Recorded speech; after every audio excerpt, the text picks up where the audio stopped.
ରାତି ଅଧରେ ଘରେ ପଶିଲା ରଣାସାପ, ପରିବାର ଲୋକ ଡରି ଛାନିଆ। ଯାଜପୁର କଳିଅନ ଥାନା ଅନ୍ତର୍ଗତ ଗୋବରଘାଟି ଗ୍ରାମରେ ରୂପକ ନାୟକଙ୍କ ରୋଷେଇ ଘରୁ 7 ଫୁଟର ରଣାସାପ ଉଦ୍ଧାର।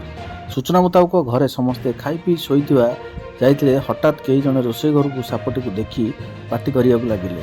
ପରେ ସମସ୍ତେ ଦୌଡ଼ି ଯାଇ ଦେଖନ୍ତି ତ ରୋଷେଇ ଘରେ ଏକ ବିରାଟ ରଣାସାପ ପଶିଯାଇଛି। ସାପ ଦେଖି ରୂପକ ସ୍ନେକ୍ ହେଲ୍ପଲାଇନ୍ର ଖବର ଦେଇଥିଲେ। ଖବର ପାଇ ସ୍ଥାନୀୟ ଅଞ୍ଚଳର ସ୍ନେକ୍ ହେଲ୍ପଲାଇନ୍ ସଦସ୍ୟ ମଣିଭଦ୍ର ମଲ୍ଲିକ ରୂପକଙ୍କ ଘରେ ପହଞ୍ଚି ସୁରକ୍ଷିତ ଅବସ୍ଥାରେ ତାଙ୍କୁ ରୋଷେଇ ଘରୁ ରଣାସାପକୁ ଉଦ୍ଧାର କରିଥିଲେ। ଆଜି ସକାଳୁ ସାପଟିକୁ ସ୍ଥାନୀୟ ବରାଙ୍ଗ ଜଙ୍ଗଲରେ ଛାଡ଼ିଥିବା ସୂଚନା ମିଳିଛି। ବ୍ୟୁରୋ ରିପୋର୍ଟ, ଦ ଏସ୍ ଲାଇଭ୍।